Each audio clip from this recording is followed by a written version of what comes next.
একদিকে ক্ষুধার্ত বাঘ, অন্যদিকে বাঁচার চেষ্টা। শেষ পর্যন্ত সুন্দরবনের গভীর জঙ্গলে প্রায় 10 মিনিট মৃত্যুর সঙ্গে লড়াই করে রক্তাক্ত শরীর নিয়েই বাঘের মুখ থেকে ফিরে এলেন বাবলু গাজী। মধু সংগ্রহ করতে গিয়ে ভয়াবহ এই হামলার শিকার হন তিনি। সুন্দরবনের গভীর জঙ্গলে চারিদিকে কেওড়া, গড়ান আর গোলপাতার ঘন বন। দুপুরের নিস্তব্ধতায় কয়েকজন মৌয়াল যখন ব্যস্ত মধু সংগ্রহে, ঠিক সেই সময়ে আচমকা পেছন থেকে ঝাঁপিয়ে পড়ে একটি রয়্যাল বেঙ্গল টাইগার। মুহূর্তেই বাঘটির ধারালো দাঁত বসে যায় মৌয়াল বাবলু গাজীর ডান কাঁধে। এতে মাটিতে লুটিয়ে পড়েন তিনি। এরপর শুরু হয় জীবন আর মৃত্যুর ভয়ঙ্কর লড়াই।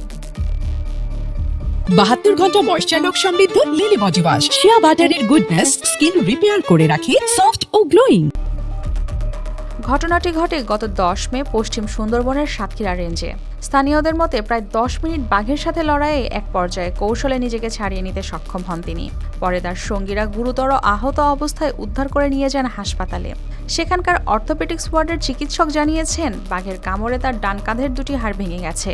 এছাড়াও শরীরের বিভিন্ন স্থানে রয়েছে গভীর ক্ষত, তবে বর্তমানে তার অবস্থা স্থিতিশীল। হাসপাতালের বেডে শুয়ে সেই বিভীষিকাময় মুহূর্তের বর্ণনায় জানান, মনে হয়েছিল আর বাঁচব না, কিন্তু সাহস না হারিয়ে চালিয়েছি বাঁচার লড়াই। যাত্রায় উঠে আমি যাচ্ছি, যাওয়ার পরে আমার ডাইন পাশে বাঘ ঝাঁপ দিয়ে পড়েছে। পড়ার পরে মোটামুটি আমার সঙ্গে সঙ্গে ভুটকে ফেলে দিয়েছে। ফেলার পরে ওই করতেছে আর কামড়িতেছে, মোটামুটি নলি মাইরে আমার দমন করতে ঘাট ধরতে যাচ্ছে। সরকারিভাবে আমার একটা বিমা করা রয়েছে। আমি যেন এটা সুষ্ঠু বন্টনের জন্য আমি এই বিমাটা আমি এই টাকাটা যেন পাই। সাধারণত বাঘের হামলায় জীবিত হয়ে ফিরে আসার সম্ভাবনা খুবই কম থাকে। সেখানে বাবলুর ফিরে আসা প্রায় অলৌকিক ঘটনা বলেই মনে করছেন অনেকে।